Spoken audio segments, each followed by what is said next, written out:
అల్లూరి జిల్లాలో భారీ వరదలు బీభత్సం సృష్టిస్తూ ఉన్నాయి. విలీన మండలాలు పూర్తి స్థాయిలో జలమయమయ్యాయి. 4 మండలాల్లోని గ్రామాల్లో ఇళ్లు నీట మునిగిపోయాయి. కూనవరం, విఆర్పురం, చింతూరు మండలాల్లో ఇప్పటికే 80% ఇళ్లు జలమయమయ్యాయి. ప్రధాన రహదారులన్నీ నీట మునిగాయి. నిత్యం వాహనాలు తిరిగే రోడ్లపై మరపడవలు తిరుగుతున్నాయి. ప్రాణాలు మిగిలితే చాలనుకొని కొండ గుట్టలపైకి వెళ్లి తాత్కాలిక గుడారాలు నిర్మించుకొని కాలం గడుపుతున్నారు స్థానికులు. దీనికి సంబంధించిన మరింత సమాచారం మా కరెస్పాండెంట్ శ్రీనివాస్ అందిస్తారు. ఎగువ ప్రాంతాల్లో కురుస్తున్న భారీ వర్షాల కారణంగా రాజమండ్రి వద్ద గోదావరి ఉప్పొంగి ప్రవహిస్తూ జరుగుతున్నది. ఎగువ ప్రాంతాల్లోంచి భారీగా వరద నీరు రావడంతో గంటకు కూడా గోదావరి వరద నీటి మట్టం క్రమేపీ పెరుగుతుంది. ప్రస్తుతం రెండో ప్రమాద హెచ్చరికను మించి గోదావరి ప్రవహించడం జరుగుతుంది. ధవళేశ్వరం బ్యారేజ్ దగ్గర ఇప్పటికే 14.40 అడుగుల వద్ద గోదావరి వరద నీటి మట్టం కొనసాగుతున్నది. ఇక్కడ రెండో ప్రమాద హెచ్చరికను మించి గోదావరి ప్రవహిస్తుంది.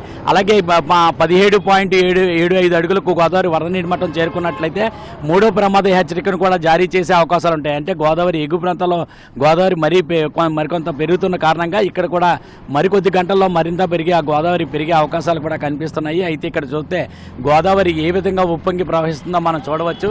ఎగువ ప్రాంతాల్లో కురుస్తున్న భారీ వర్షాల కారణంగా ఒక పక్కన గోదావరి, దాని ఉపనదులైన శబరి నది కూడా పొంగి ప్రవహించడంతో అక్కడ కోనవరం దగ్గర విలీన మండలాల్లోంచి భారీగా వరద నీరు వచ్చి ఇక్కడ కిందకి దిగి రావడం జరుగుతున్నది. ప్రస్తుతం ఇక్కడ రాజమండ్రి దగ్గర అఖండ గోదావరి ఏ విధంగా వరకలు వేస్తుందో ఇక్కడ చూడవచ్చు.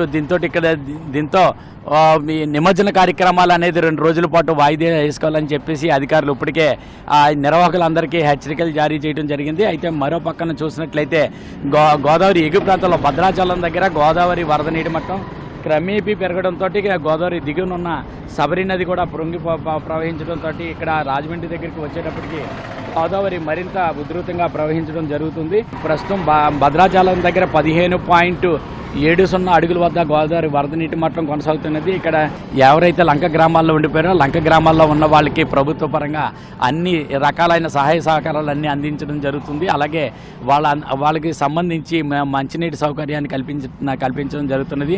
ఇంకా పీగన్నవరం మండలంలోని కనకాయ లంక, పెద్దపూడి లంక ఇవన్నీ కూడా మొత్తం పూర్తిగా మునిగిపోయే. ఐవిన్విల్లి మండలంలో కూడా ఇదే విధంగా అనే పరిస్థితి నెలకొంది. దీంతో అక్కడ లంక గ్రామాలన్నీ కూడా పూర్తిగా జల దిగ్బంధంలో చిక్కుకున్నాయి. దీంతో లంక గ్రామాలు పరిస్థితుల్లో ఎవరు కూడా బయటికి రాలేని పరిస్థితులు ఉన్నాయి. ఇప్పటికే కూడా రెండవ ప్రమాద హెచ్చరికను మించి గోదావరి ప్రవహించడంతో అక్కడ ఎస్డీఆర్ఎఫ్ బృందాలు కానీ ఎన్డీఆర్ఎఫ్ బృందాలు కూడా సహాయక చర్యలు చేపట్టడానికి రంగంలో దిగడం జరిగింది. ఇప్పటికే చాలా బృందాలని ఇక్కడికి తీసుకొచ్చారు. అంబేద్కర్ కోనసీమ జిల్లాతో పాటు తూర్పుగోదావరి జిల్లా, అలాగే అల్లూరు సీతారామరాజు జిల్లాను కూడా పలు బృందాలని ఇక ఎన్డీఆర్ఎఫ్, ఎస్డీఆర్ఎఫ్ బృందాలన్నింటినీ కూడా పెట్టి లంక గ్రామాల్లో ఉన్న ప్రజలందరినీ కూడా సురక్షిత ప్రాంతాలకు తరలించడానికి సహాయ సహకారాలు అందించడం, వాళ్ళకి భోజన వసతి సౌకర్యాలు కూడా కల్పించడానికి వాళ్ళ సహాయ సహకారాలు అందించడం జరుగుతున్నది. భోజనం ప్యాకెట్లు అన్నీ కూడా అక్కడికి మొత్తం లంక గ్రామాల్లో ఎవరు ఉన్నారో వాళ్ళకి ఎటువంటి ఆహారం అందకపోతే వాళ్ళందరికీ కూడా తీసుకుని అందుతున్న పరిస్థితులు కూడా కనిపిస్తున్నాయి. ఇంకా అయితే మూడో ప్రమాద హెచ్చరిక వరకు కూడా ఎటువంటి ముప్పు ఉండదని చెప్పి అధికారులు భావిస్తున్నారు. దీంతో గోదావరి నదీ పరివాహక ప్రాంతంలోని ఉమ్మడి తూర్పుగోదావరి జిల్లా వ్యాప్తంగా అన్ని తహసీల్దార్ కార్యాలయాల్లోని, రెవెన్యూ కార్యాలయాలు, కలెక్టరేట్లలో కూడా కంట్రోల్ రూమ్లను ఏర్పాటు చేసి ఎప్పటికప్పుడు గోదావరి వరదని వాళ్ళందరూ కూడా పరిశీలించడం జరుగుతున్నది. ప్రజలందరినీ కూడా అప్రమత్తం జరుగుతున్నది.